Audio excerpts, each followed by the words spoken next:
Module 9, Aesthetics and Contemporary Philosophy, Lecture 9b, Wittgenstein, Postmodernism. Ludwig Wittgenstein. Ludwig Wittgenstein, 1889 to 1951, is often considered the most brilliant philosopher of the 20th century. He came up with two completely different philosophies of language in his lifetime. We're going to look at both of them. Early Wittgenstein. We already learned about early Ludwig Wittgenstein's picture theory of language. This was part of the logical positivist school of the Vienna Circle, which we studied in the section on empiricism. The only legitimate sentences were either logical or empirical or scientific. Everything else is nonsense. Language reflects whatever we can picture. The cat is on the mat is a legitimate sentence because we can picture it. God exists is not a legitimate sentence because we cannot picture it. If we cannot picture it, we must be silent. Wittgenstein's early view left no way to speak about aesthetics, nor metaphysics, religion, or ethics. He famously said, "Whereof one cannot speak, thereof one must be silent." After writing his book on the theory of language, Tractatus Logico-Philosophicus, he gave up philosophy to become a school teacher. I understand he was a better philosopher than school teacher. Fortunately for philosophy, Wittgenstein changed his mind. He came back to philosophy. He came up with a totally different philosophy of language he called a shared language theory of communication. A private language cannot exist. He gave the example of a beetle in a box. We can each talk of our own beetle, but we would have no idea what anybody else means when they say beetle. Language makes sense only within a shared community. His book on this new view, Philosophical Investigations, was published posthumously. Wittgenstein used the example of games. We use the same example to speak about art. To speak about art is like speaking about games. How do we define a game? There's a number of activities we call games. They have a family resemblance to one another. What makes something a game? And so similarly, various forms of art have a family resemblance to other forms of art.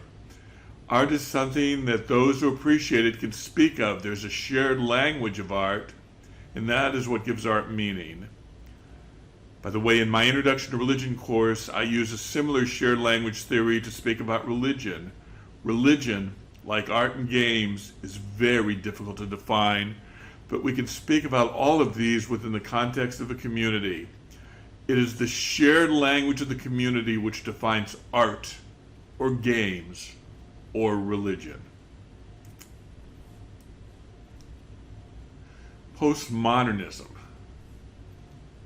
Many philosophers and critical thinkers claim that we are living in a postmodern age. Postmodernism is an extremely difficult term to pin down. Probably the best definition is that we live in an age with no fixed perspective.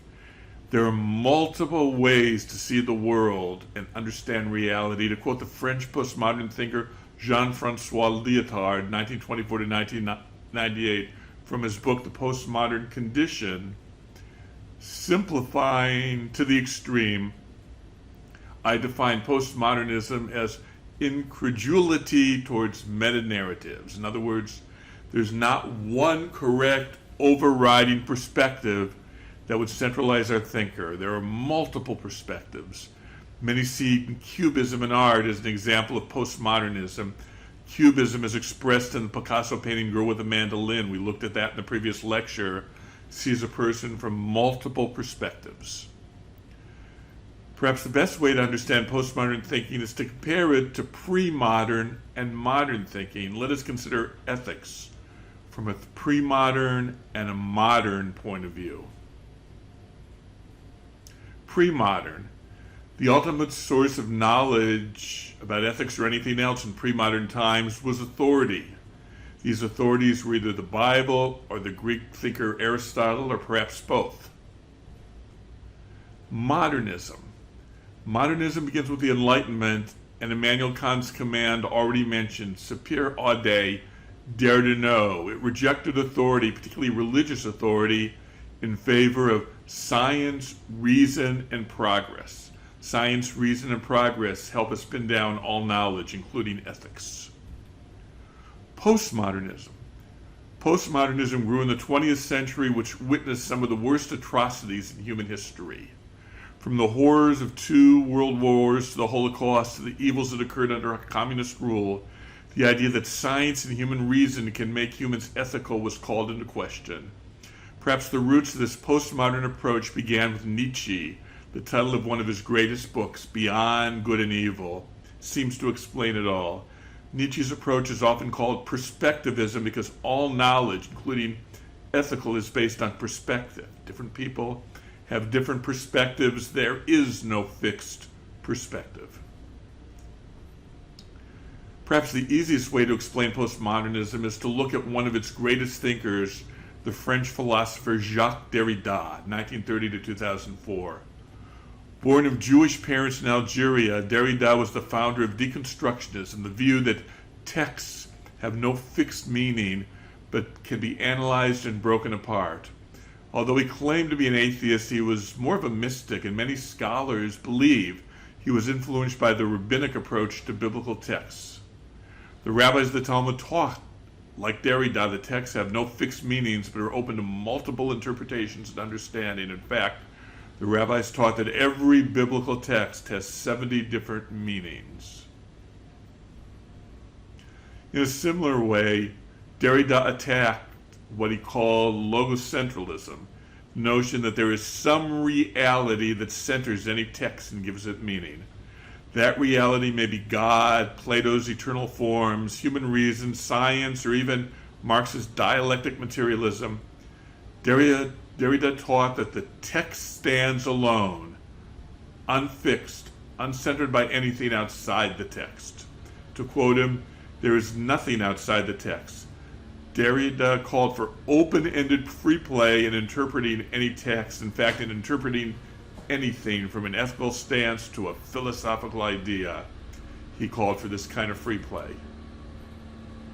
Some postmodern ideas include a rejection of many Enlightenment ideas, the rejection of universal norms, the existence of multiple perspectives, the belief in nihilism, there are no moral facts, the rejections of the correspondent theory of truth, truth is a reflection of reality, the rejection of early Wittgenstein's picture theory of language, the rejection of ethical realism, ideas such as ethics really exist in favor of ethical nominalism, ethics are mere conventions or names, the rejection of an intrinsic meaning to a text, this is Derrida, and the rejection of meta-narratives, this is Lyotard. In other words, it's a total rejection of the Enlightenment, the attempt to use reason to fix knowledge. Knowledge is free-flowing and much more open. Postmodern philosophy sees a world of multiple perspectives and multiple meaning. This makes it difficult to find some ultimate truths, but it does lead to greater respect for the diversity of approaches and ideas taught by the world's greatest philosophers. Perhaps postmodernism as a philosophy fits well with the modern acceptance of pluralism.